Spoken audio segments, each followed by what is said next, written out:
اور میں اس دن قدرت کے راز تک پہنچ گیا۔ میں نے ایک لمبی سانس لی، ایک طویل قہقہہ لگایا اور اٹھ کر گھر آ گیا۔ مجھے اپنے طویل قہقہے اور لمبی سانس سے آئنسٹائن، نیوٹن اور لوئی پاسچر کی مسرت کی خوشبو آ رہی تھی۔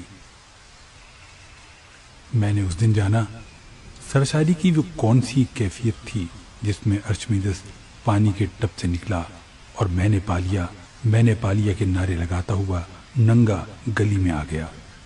لوئی پاسچر کپڑے پھاڑ کر لیبارٹری سے باہر آ گیا اور دیوانہ وار قہقہے لگاتا رہا۔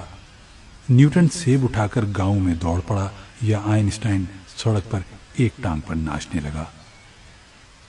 قدرت کا راز پا جانا اللہ تعالیٰ کی بہت بڑی نعمت ہوتی ہے، اور یہ نعمت انسان کو چند لمحوں کے لیے پاگل کر دیتی ہے۔ میری کیفیت بھی اس وقت ویسی ہی تھی۔ میں نیم پاگل ہو چکا تھا۔ میں مسلسل قہقہے لگا رہا تھا اور لمبی لمبی سانسیں لے رہا تھا۔ میرے گھر والے پریشان ہو گئے۔ ان کا خیال تھا مجھے نقصانات، دھوکوں، خرابیوں اور پریشانیوں نے پاگل کر دیا ہے۔ میں دیوانہ ہو گیا ہوں۔ مجھے آپ بھی اس وقت دیکھتے تو آپ بھی یہی سمجھتے، مگر میں اس لمحے کا ارشمیدس تھا۔ میں اس لمحے لوئی پاسچر، نیوٹن اور آئنسٹائن تھا۔ میں گھر آیا، میں نے وضو کیا، جائے نماز بچھائی اور سجدے میں گر گیا۔ میں نے اللہ سے اپنے شرک، اپنے کفر اور اپنی بے وقوفیوں کی معافی مانگنا شروع کی، اور اس وقت تک سجدے میں گرا رہا جب تک اللہ تعالیٰ نے مجھے معاف نہ کر دیا۔ وہ جب یہ کہانی سنا رہے تھے تو ان کی آنکھوں میں آنسو تھے۔ وہ ٹیشو سے بار بار آنکھوں کے کونے صاف کرتے تھے اور منہ ہی منہ میں کوئی کلمہ دہراتے تھے۔ مجھے اس کلمے کے صرف 2 الفاظ سمجھ آتے تھے، اللہ اور شکر۔ میں نے ان سے پوچھا، آپ کو کیسے معلوم ہوا آپ کو اللہ تعالیٰ نے معاف کر دیا ہے؟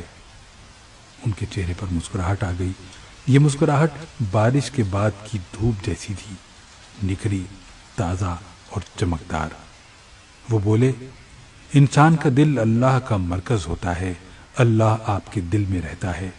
یہ جب آپ سے ناراض ہوتا ہے تو آپ کا دل بھاری ہو جاتا ہے۔ آپ کو یوں محسوس ہوتا ہے آپ کے سینے پر جیسے کوئی بھاری پتھر رکھ دیا گیا ہو اور آپ اس پتھر کے بوجھ تلے دب رہے ہیں۔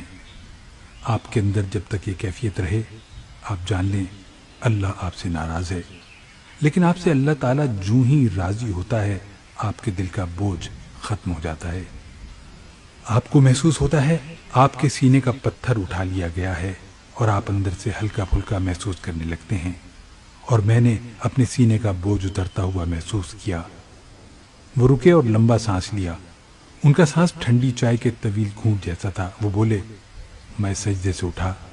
میں نے بیوی سے پوچھا، کیا گھر میں کوئی ایسی چیز باقی ہے جسے بیچ کر چند ہزار روپے مل سکیں؟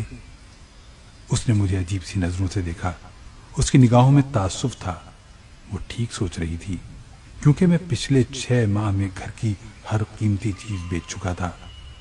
میری بیوی نے چپ چاپ ہاتھ سے سونے کی چوڑیاں اتاری اور میرے حوالے کر دیں۔ میں بازار گیا اور میں نے چوڑیاں بیچ دیں۔ مجھے 22,000 روپے ملے۔ میں نے 3,000 روپے خیرات کر دیے اور 19,000 روپے لے کر ستر منڈی چلا گیا۔ منڈی میں اس دن مندی چل رہی تھی۔ میں نے 3 لاکھ روپے کا دھاگا خرید لیا۔ میں نے 18,000 روپے بیعانہ دیا۔ باقی رقم کے لیے 3 دن کی مہلت لی۔ 1,000 روپے کا کھانا لیا اور گھر آ گیا۔ میں 15 سال سے کاروبار کر رہا تھا۔ میں ہر سودے کے بعد پریشان ہوتا تھا۔ میرے دل میں نقصان کی پھانس سی پھنسی رہتی تھی، لیکن یہ میری زندگی کا پہلا سودا تھا جس کے بعد میرے اندر شک یا اندیشے کے سانپ نے پھن نہیں پھیلایا، کیونکہ مجھے یقین تھا یہ سودا مجھے دوبارہ قدموں پر کھڑا کر دے گا۔ میں نے کھانا اپنے بچوں کے سامنے رکھا تو ان کے آنسو نکل آئے۔ انہیں 3 دن بعد کھانا نصیب ہوا تھا۔ ہم لوگ اطمینان سے سو گئے۔ اگلے دن اٹھے تو حقیقتاً ایک نیا دن تھا۔ میرا مال گودام میں پڑا پڑا مہنگا ہو چکا تھا۔ مجھے اسی دکاندار نے 25,000 روپے منافع کی پیشکش کر دی، مگر میں نے انکار کر دیا۔ شام تک منافع 1,00,000 روپے ہو گیا اور اگلے دن 1.5 لاکھ روپے۔ آپ ذرا تصور کرو، میں نے صرف 18,000 روپے بیانہ دیا تھا اور مجھے اس پر 1.5 لاکھ روپے فائدہ ہو رہا تھا۔ میں نے مال بیچ دیا، 10,000 روپے خیرات کی، 2,000 کا کھانا لیا، گھر پہنچا اور اگلے دن 5 لاکھ روپے کا تیار کپڑا خرید لیا۔ میں نے 1 لاکھ روپے ایڈوانس دیے اور باقی ادائیگی کے لیے 3 دن کی مہلت لے لی۔ تم یقین کرو گے مجھے اس سودے میں 2.5 لاکھ روپے بچ گئے، مگر یہ منافع اصل منافع نہیں تھا۔ میرا اصل منافع ایک کانٹریکٹ تھا۔ مجھ سے اگلے دن جینز بنانے والی ایک فیکٹری نے سپلائی کے لیے کانٹریکٹ کر لیا۔ اس کمپنی کو امریکہ سے جینز بنانے کا بہت بڑا ٹھیکہ ملا تھا۔ مجھے 6 ماہ تک انہیں روزانہ کپڑا سپلائی کرنا تھا۔ وہ مجھے ایڈوانس رقم دیتے تھے اور میں انہیں کپڑا سپلائی کر دیتا تھا۔ اللہ تعالیٰ نے کرم کیا اور میں 1 مہینے میں اپنے قدموں پر کھڑا ہو گیا۔ میں نے قرضے بھی ادا کرنا شروع کر دیے اور میں نے بیوی کی چوڑیاں بھی واپس کر دیں اور میں زندگی میں پوری طرح بحال بھی ہو گیا۔ اور آج رکے، لمبا سانس لیا اور بولے، اور میں آج فیصل آباد کا بڑا صنعت کار ہوں۔ وہ خاموش ہو گئے۔ ہمارے درمیان خاموشی کے کئی دور چپ چاپ گزر گئے۔ وہ اس دوران ہاتھ ملتے رہے، آسمان کی طرف دیکھ کر اللہ کا شکر ادا کرتے رہے اور اپنی گیلی آنکھیں صاف کرتے رہے۔ وہ ایک دلچسپ کردار تھے۔ وہ جوانی میں لک سے ککپتی ہوئے، محل سے فٹ پاتھ پر آئے اور دفتر کی ہر چیز بک گئی اور نوبت فاقوں تک آ گئی، مگر انہوں نے پھر 18,000 روپے سے دوبارہ اسٹارٹ لیا اور وہ ملک کے بڑے کاروباری بن گئے۔ میں ان سے وہ فارمولہ معلوم کرنا چاہتا تھا جس نے انہیں 18,000 روپے سے 18 کروڑ اور پھر 18 ارب تک پہنچا دیا، اور مجھے انہوں نے یہ کہانی سنا دی۔ میں وہ راز جاننا چاہتا تھا مگر ان پر رقت طاری تھی۔ وہ آنکھیں صاف کرتے تھے، ہاتھ ملتے تھے، لمبے لمبے سانس لیتے تھے۔ وہ بڑی دیر تک اس کیفیت میں رہے اور پھر اچانک سر اٹھا کر بولے، میں بھی دراصل اپنے برے وقت میں وہی غلطی کر رہا تھا جو دنیا کے زیادہ تر لوگ کرتے ہیں۔ میں اپنے دوستوں، عزیزوں، رشتہ داروں، جاننے والوں اور مخیر حضرات کے پاس جاتا تھا۔ میں ان سے مدد مانگتا تھا۔ میرے کچھ دوستوں نے میری مدد کی بھی، مگر برے وقت میں ہر مدد برائی ثابت ہوتی ہے۔ میرا وہ سرمایہ بھی ڈوب گیا، یہاں تک کہ میرے جاننے والوں نے مجھ سے منہ موڑ دیا۔ یہ مجھے دیکھ کر راستہ بدل لیتے تھے یا پھر مجھے پہچاننے سے انکار کر دیتے تھے۔ میں ان کے رویے پر کڑتا تھا، مگر میں پھر ایک دن قدرت کے راز تک پہنچ گیا۔ میں اپنا مسئلہ سمجھ گیا۔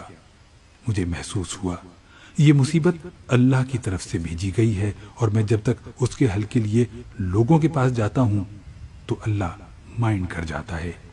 وہ کہتا ہے یہ کس قدر بے وقوف انسان ہے، یہ آج بھی میرے پاس آنے کے بجائے، یہ مجھ سے مدد مانگنے کے بجائے لوگوں کے دروازوں، لوگوں کی دہلیزوں پر جا رہا ہے۔ چنانچہ اللہ تعالیٰ میری سختی میں اضافہ کر دیتا ہے۔ مجھے معلوم ہوا میں جب تک اللہ کے سامنے نہیں گڑ گڑاؤں گا، میں جب تک اس سے مدد نہیں مانگوں گا، میری سختی ختم نہیں ہوگی۔